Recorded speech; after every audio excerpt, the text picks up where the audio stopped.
আসসালামু আলাইকুম গাইস, রহস্যময় গল্পের পার্ট 2 নিয়ে এসে পড়ছি। তো বেশি কথা না কয়ে ভিডিও শুরু করা যাক। এটা আমার বোন হুমায়রা আর ও হলো উর্ভা। তুমি কি সেই উর্ভা যে আল হিলানে যোগ দিয়ে প্রধানের সাথে মিলে বিভিন্ন অপকর্ম চালিয়ে গিয়েছো? আত্মহত্যা থেকে জিন হওয়ার সাধারণ জিন থেকে তোমার শক্তি এবং ক্ষমতা বেশি ছিল, তাই তোমার দ্বারা মানুষের ক্ষতি তো হয়েছিলই, বরং ভালো জিনরাও তোমার অত্যাচার থেকে রেহাই পায়নি। রিফানের কথা শুনে উর্বা অপরাধীর মতো মাথা নিচু করে রইল। রিজবি বলল, ভাইয়া, সে হয়তো আগে প্রধানের চক্রান্তে পড়ে ভুল করছে, কিন্তু এখন সে সম্পূর্ণ আলাদা একজন উর্বা। সে প্রধানের বিরুদ্ধে গিয়ে আমাদের সাহায্য করছে। রিফান বলল, আমি সেটা মানি না, এখনও নিশ্চয়ই ওর কোনো চক্রান্ত আছে, তাই ওকে বলো এখনই চলে যেতে, ভুলে যেন গালিব স্যার আর রিশপাপুর সামনে না পড়ে। তারা এদের মতো শয়তানদের মাথা আলাদা করে পুড়িয়ে দেয়। উর্বা এবার মাথা নিচু করে বলল, আমি রাইসা অ্যাক্সিডেন্টে মা বাবাকে হারানোর পর প্রধান আমাকে নিয়ে গিয়ে তাদের অন্তর্ভুক্ত করেছিল উর্ভা নামে। আমি জানি এখন আমাকে মেরে ফেলতে ইচ্ছা করছে আপনাদের, কিন্তু আমার নিজের কোনো ইচ্ছা শক্তি ছিল না। আমি প্রধানের বসে ছিলাম, সে আমাকে যা আদেশ করতো আমি সেটাই পালন করতাম। ভালো খারাপ যাচাই করার বুদ্ধি আমার ছিল না, কিন্তু এখন আমি আমার পরিচয় খুঁজে পেয়েছি। আমি আমার সেই মানুষটাকে খুঁজে পেয়েছি যার সাথে দেখা করতে এসে আমি আমার জীবনের লক্ষ্য হারিয়ে ফেলছিলাম। আমি আপনাদের সাথে থেকে লড়াই করতে চাই, আর আমি যেহেতু ওদের সাথে দীর্ঘদিন ছিলাম, সেহেতু আমি আপনাদের অনেকভাবে সাহায্য করতে পারি। হিরদিকা বলল, রিফান তুমি শান্ত হও। উর্বা আগে ভুল করছে, কিন্তু এখন সে সম্পূর্ণ বদলে গিয়েছে, আর রিজবিকে সে ভালোবাসে। সে যদি কোনো চক্রান্ত করে তাহলে সেটা রিজবিরও ক্ষতি করবে। উর্বা বলল, ধন্যবাদ আপু, আপনাদের ব্যাপারে আমি অনেক শুনছি। এখন আপনাদের একটা কথা জানতে চাই, এইসবের পিছনে ডোরিয়া মাস্টার মাইন্ড হলো। ডোরিয়াকে সাপোর্ট করার মতো আরও অনেক শক্তিশালী জিন আছে, তাদের সাথে লড়াই করা মানে মৃত্যুকে দাওয়াত দেওয়া। আমাদের দলটা খুব ছোট দল, আরও বড় করতে হবে। এতক্ষণ পর সাব্বির বলল, ডোরিয়া বলছিল সে তার পরিকল্পনা অনুযায়ী এগিয়ে যাচ্ছে। তার পরিকল্পনা কি? সে কি জন্য মিনহাকে নিয়ে গিয়েছে আপনি কি জানেন? উর্ভা বলল, এটা তো আমার চেয়ে হার্দিক আপুই ভালো জানে। মিনহার মাঝে এমন কিছু আছে।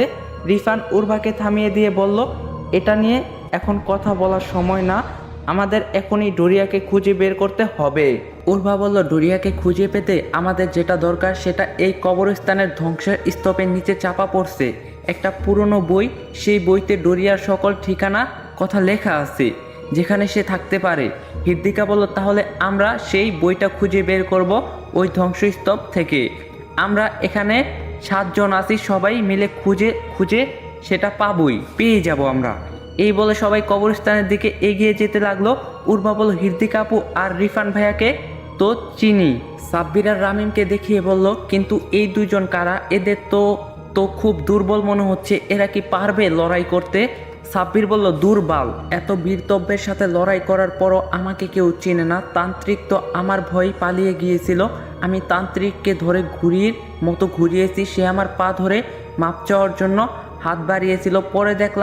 পরে দেখি তার হাতই নেই, কারণ আমি সেটা কেটে ফেলছি। আর এই মায়া বলতেছে আমি নাকি দুর্বল। এই জন্যই গালিব স্যারের মামা বলছে মায়া মানুষ বুঝে কম চিল্লায় বেশি। আর ও হচ্ছে আমার ফুফাতো ভাই রামিম, যেই মেয়ের শরীরে মিনহা প্রবেশ করছে সেই মিমের অঘোষিত বয়ফ্রেন্ড। সবাই হেসে দিল। হিরদিকা বলল, থাক দোস্ত, মন খারাপ করিস না। সুযোগ পেলে রবীন্দ্রনাথ কাকার নোবেলটা চুরি করে এনে তোকে দিব আমি তোর সাহসিকতার জন্য। এমন সিরিয়াস মুহূর্তে সবাই হাসি মুখে সেই কবরস্থানে প্রবেশ করলো। ধ্বংসস্তূপ থেকে এখনো ধোঁয়া বের হচ্ছে। উর্বা বলল, বইটা এখন ইট পাথরের নিচে পড়ে আছে, যে যার মতো কাজে লেগে যাও, তবে সাবধানে, এখানে অনেক মৃত মানুষের হাড়গোড় আছে, সেগুলো তো কেউ স্পর্শ করবা না। সবাই এক এক দিকে ছড়িয়ে ছিটিয়ে গেল, যে যার মতো খুঁজতে লাগলো। সত্যি সেখানে অনেক হাড়গোড় পড়েছিল। প্রধানের অনুসারীরা মৃত মানুষকে এখানে এনে খেয়ে ফেলতো। সবাই খুব সতর্কতার সাথে হাড়ের সাথে স্পর্শ না করে বইটা খুঁজতে লাগলো। প্রায় অনেকক্ষণ খোঁজার পর সেটা রামিম পেয়ে গেল সিমেন্টের খণ্ডের নিচে। রামিম জোরে বলল, বই পেয়ে গিয়েছি, সবাই বাইরে চলে আসো। এটা শুনে সবাই খুব খুশি হয়ে বাইরে চলে আসলো। উর্বা বইটা দেখে বলল, এটাই সেই বই।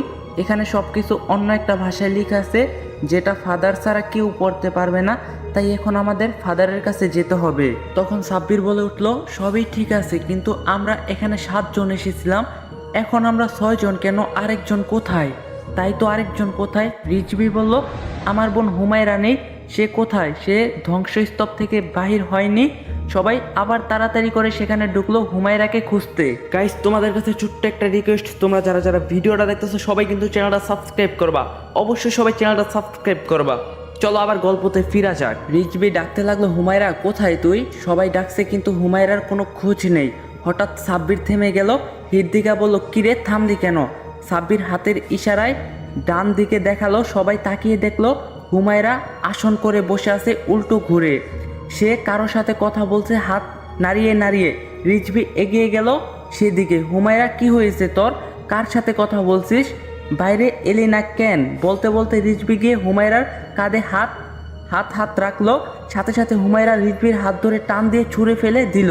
এটা দেখে উর্বা বলল, হুমায়রার উপর কেউ ভর করছে। সে নিশ্চয়ই হাড়ের কোনো অংশে স্পর্শ করছিল।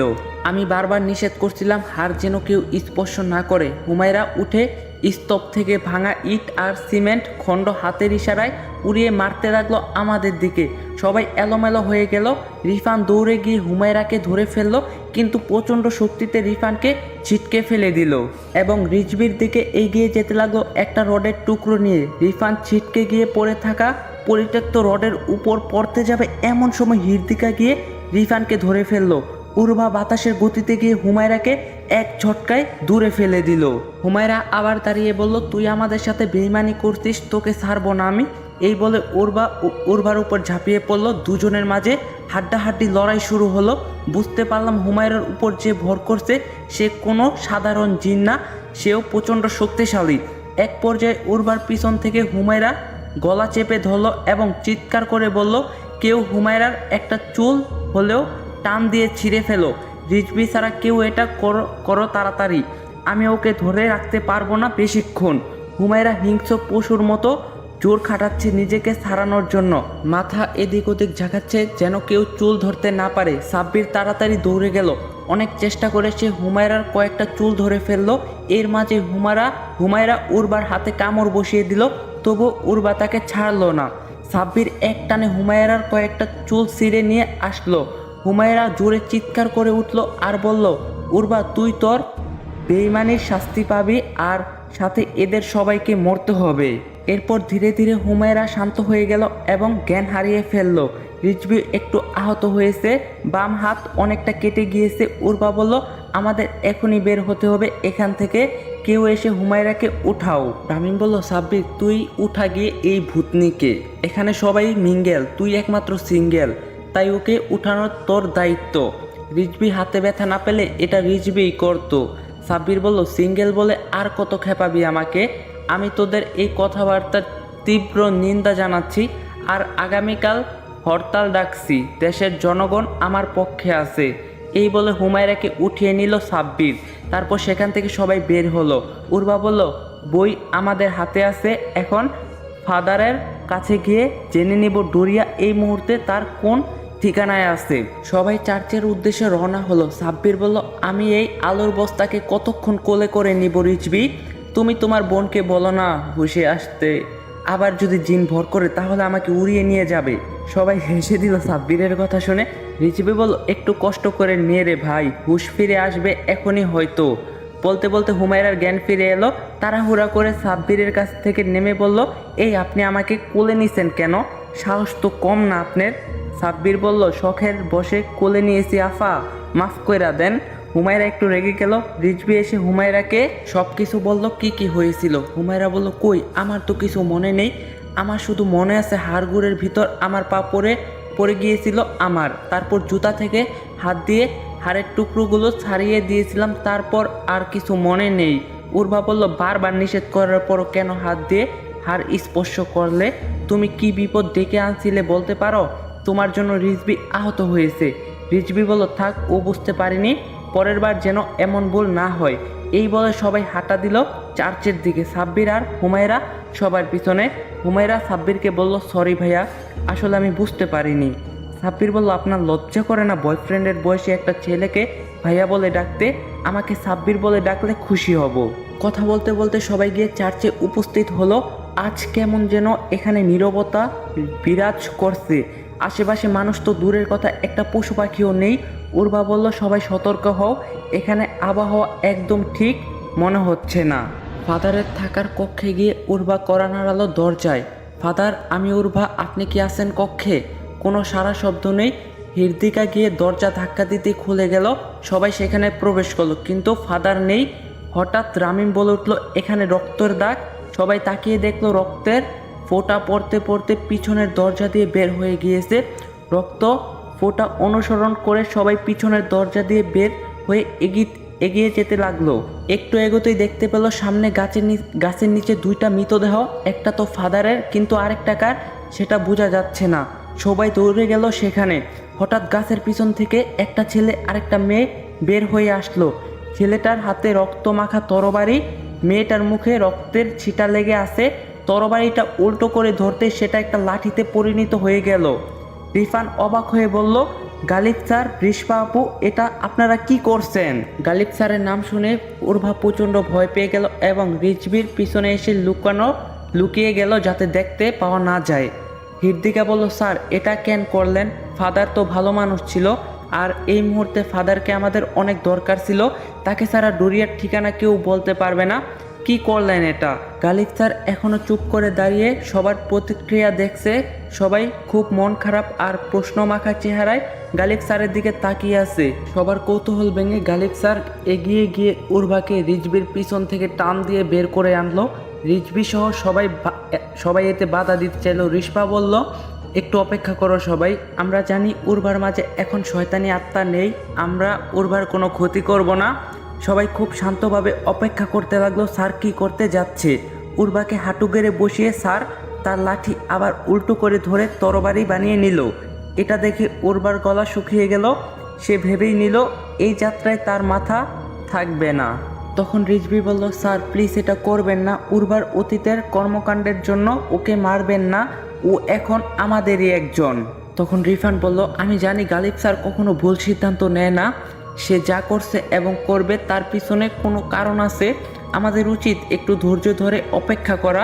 গালিব স্যার রিফানের দিকে তাকিয়ে এক চোখ মেরে মুচকি হেসে তরবারি উঠিয়ে উর্ভার মাথার ঠিক মাঝখান থেকে এক মুঠি চুল ধরে কেটে ফেললো। এতে করে উর্ভার মাথায় কালো কালি দিয়ে অঙ্কন করা একটি ত্রিভুজের চিত্র ফুটে উঠল। গালিব স্যার বলল, এই চিহ্নটা ভালোভাবে দেখো সবাই, এটা আল হিলান জিনের গোষ্ঠীর চিহ্ন, তাদের সবার মাথায় এই চিহ্নটা আছে। এই বলে গালিব স্যার রিশপার দিকে চোখের ইশারায় কিছু বলল। রিশপা গিয়ে ফাদারের মৃতদেহ উল্টে তার মাথা থেকে উর্বার মতো একই স্থানে চুল কেটে নিল। এবার সবার চোখ কপালে উঠে গেল, কেউ যেন নিজের চোখে বিশ্বাস করতে পারছে না। ফাদারের মাথায় সেই একই রকম ত্রিভুজ অঙ্কন করা, এটা কিভাবে সম্ভব? তাহলে ফাদার কি মানুষ না? উর্বা এটা দেখে আশ্চর্যের চূড়ান্ত সীমায় পৌঁছে গেল। সে এটা কিভাবে জানলো না এতদিন? রিজভি বলল, স্যার এটা কিভাবে হতে পারে? ফাদার যদি আল হিলান জিন গোষ্ঠীর হয়ে থাকে তাহলে আমাদের কেন সাহায্য করলো, আর সে প্রধানের বিরোধিতা কেন করলো? গালিব স্যার বলল, ফাদার কখনোই তোমাদের সাহায্য করেনি, বরং তোমাদেরকে প্রধানের ফাঁদে ফেলার জন্য সেখানে পাঠিয়েছিল। ভাগ্যবশত তোমরা প্রধানকে হারিয়ে সেখান থেকে বেরিয়ে এসেছো, আর যেই অস্ত্রগুলো দিয়েছিল তোমাদের লড়াই করার সময় ব্যবহার করতে, সেগুলো ছিল সম্পূর্ণ অকেজো। সে তোমাদেরকে অস্ত্রগুলো দিয়েছিল যাতে তোমরা ওভার কনফিডেন্স হয়ে সেখানে যাও এবং প্রধানের ফাঁদে পড়ো। তোমাদের যাওয়া খবর সে আগেই প্রধানকে জানিয়ে দিয়েছিল, তবুও শুধুমাত্র তোমাদের আত্মবিশ্বাস আর সাহসিকতার জন্য তোমরা সেখান থেকে বেঁচে ফিরছিলা। সেই অস্ত্রে যতটা শক্তি ছিল তা শুধুমাত্র তোমাদের সাহসিকতার জন্য ছিল।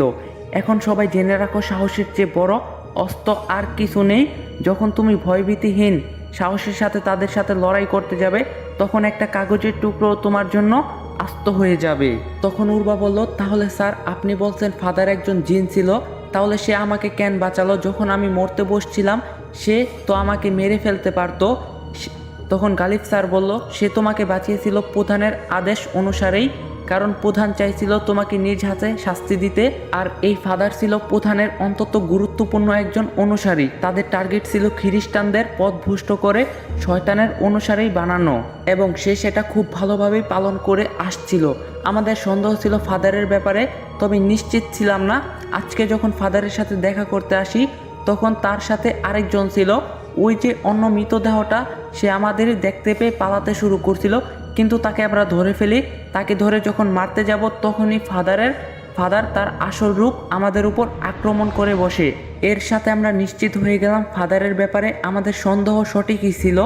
তবে তাকে মারতে চাইনি, তার কাছ থেকে অনেক কিছু জানার ছিল, কিন্তু সে যেভাবে আমাদের উপর চড়াও হচ্ছিল তাতে না মেরে পারলাম না।